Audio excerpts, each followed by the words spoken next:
Assalamualaikum warahmatullahi wabarakatuh. Sebelumnya, perkenalkan saya Evi Aprianti dengan NIM 1952111305.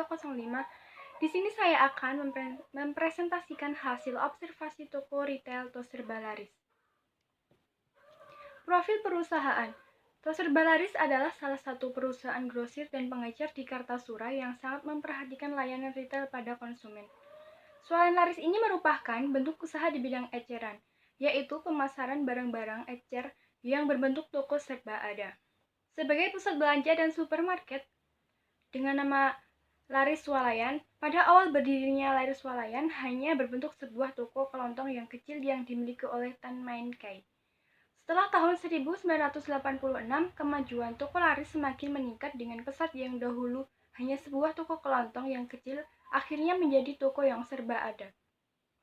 Pada tanggal 18 Maret 1987, kepemimpinan toko Laris diserahkan kepada putranya yang bernama Johan Kristanta. Produk yang dijual.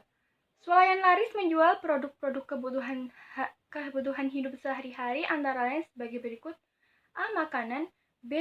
Minuman, C. Buah-buahan, D. Pakaian, E. Alat tulis, F. Barang-barang keperluan rumah tangga, G. Produk elektronik, dan lain sebagainya. Aspek pemasaran. Pemasaran adalah keinginan perusahaan untuk memuaskan kebutuhan konsumen dengan berbagai cara pemasaran yang terdiri dari manfaat yang ditawarkan, harganya, cara mempromosikannya, dan pendistribusiannya sehingga tujuan dari perusahaan dapat terrealisasi. Usaha peningkatan penjualan yang dilakukan oleh Swalayan Laris adalah sebagai berikut. A. Periklanan. Iklan yang dilakukan lewat media elektronik dan spanduk. B. Promosi penjualan. Potongan harga atau diskon yang diberikan kepada konsumen. C. Undian berhadiah langsung menjelang Lebaran. Bagi Toserba Laris, hal ini perlu diperhatikan bagaimana menetapkan strategi-strategi pemasaran agar dapat memenangkan pesaing. Aspek SDM. Swalayan Laris menggunakan bentuk organisasi garis lurus. Model ini mempunyai keunggulan adanya kesatuan perintah, rencana, koordinasi, pengawasan, dan kontrol yang cepat dalam pendelegasian tugas dan tanggung jawab, serta menyebarluaskan informasi-informasi dari atasan ke bawahan. Untuk lebih memudahkan dalam memahami struktur organisasi Swalayan Laris, maka dapat diuraikan tugas masing-masing bagian sebagai berikut. 1. Direktur Utama. Direktur Utama mempunyai tugas dan tanggung jawab sebagai berikut: mengusahakan pencapaian target penjualan yang telah ditetapkan, mengusahakan agar pramuniaga selalu memberikan pelayanan yang memuaskan kepada konsumen, mengajukan saran-saran dalam membuat target penjualan, mengubah dan mengurangi anggaran pembelian. 2. Kepala Bagian Gudang. Kepala Bagian Gudang mempunyai tugas dan tanggung jawab sebagai berikut: bertanggung jawab atas barang-barang yang digunakan, mengadakan administrasi penyimpanan. 3. Kepala Bagian Pembelian. Kepala Bagian Pembelian mempunyai tugas dan tanggung jawab sebagai berikut: melakukan pembelian barang, mengawasi mutu barang agar tetap terjamin dan terjaga, mengubah dan mengurangi barang dagangan. 4. Kepala Departemen Administrasi.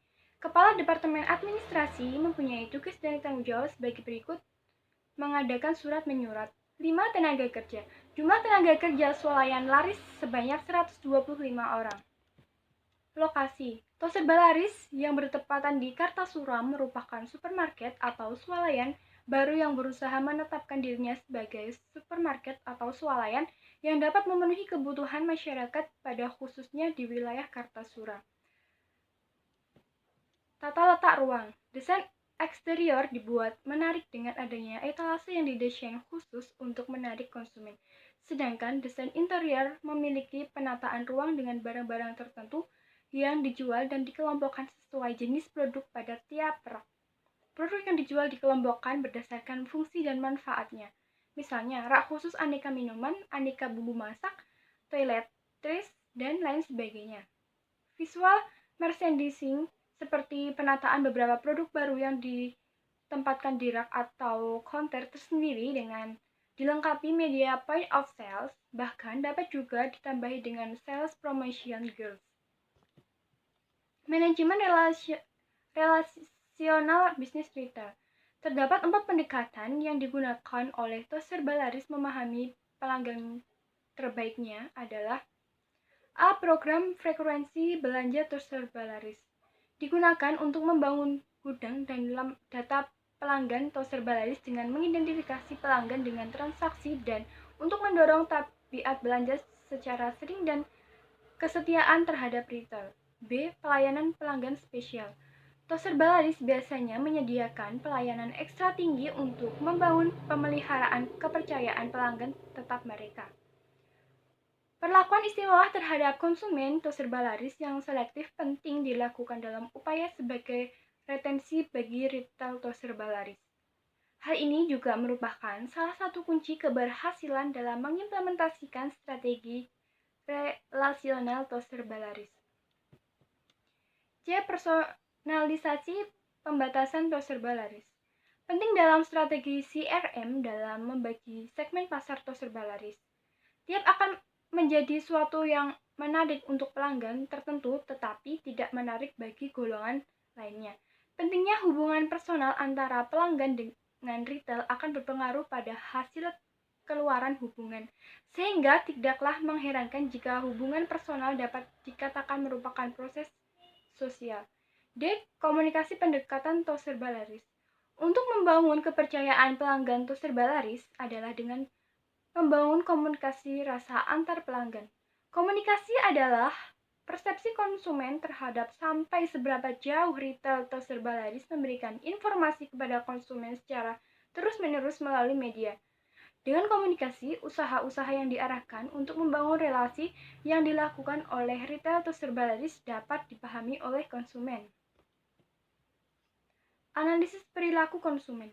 Perilaku konsumen mengubah bisnis retail yang semula dipandang sebatas menyedia barang atau jasa menjadi tidak sekedar tempat belanja, tetapi juga bersosialisasi.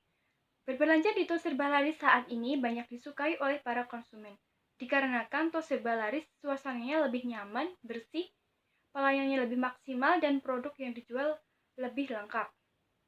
Bila ditanya mengenai alasan konsumen lebih memilih berbelanja di Toserba Laris, menurut sumber informasi yang kami terima, terdapat beberapa alasan masyarakat lebih memilih berbelanja di Toserba Laris. Di antaranya, A. Ibu Trimina. Seorang ibu rumah tangga, beliau mengatakan berbelanja di Toserba Laris karena jarak yang ditempuh ketika ingin berbelanja lebih dekat dengan rumahnya.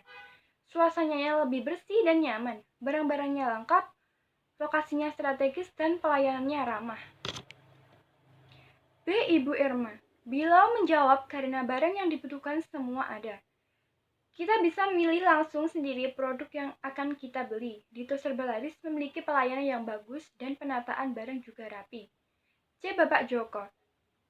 Jika ditanya kenapa Bapak memilih berbelanja di Toserba Laris, karena belanja di Toserba Laris memiliki ruangan yang nyaman, tenang, dan bersih.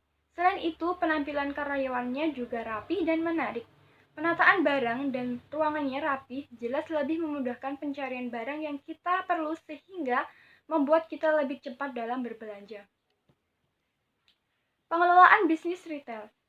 Di Retail Laris sendiri ada beberapa temuan yang kami analisis dalam pengelolaan bisnis retail di toko tersebut, di antaranya 1. Kode khusus barang.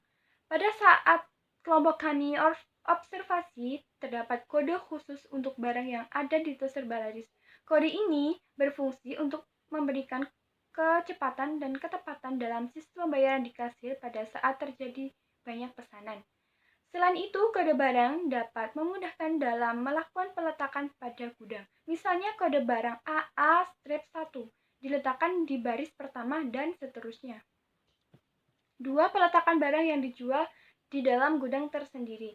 Pada Toserba Laris, peletakan barang yang dijual di dalam gudang tersendiri dari barang lain, sehingga barang akan lebih terorganisir. Selain itu, ketika ada pemesanan, karyawan tidak perlu khawatir dan berlama-lama dalam pencarian barang. 3. Pencatatan transaksi penjualan Toserba Laris. Pencatatan penjualan menggunakan aplikasi pencatatan penjualan ini digunakan sebagai pelaporan transaksi yang terjadi dalam harian, mingguan, dan bulanan. Hasil catatan tersebut akan menjadi sebuah finansial reports bagi toko serba laris. 4. Pengecekan barang masuk di toko serba laris. Cara ini membantu mencegah adanya kerancuan pada stok barang di toko serba laris. Pengecekan barang masuk juga berguna untuk mencegah adanya kerusakan barang ketika toko serba laris membeli barang tersebut sehingga manajemen laris tidak mengalami kerugian dalam pembelian barang. Ini dokumentasi saat kelompok kami melakukan observasi di toko serba laris. Baik, sekian presentasi dari saya. Kurang lebihnya mohon maaf. Wassalamualaikum warahmatullahi wabarakatuh.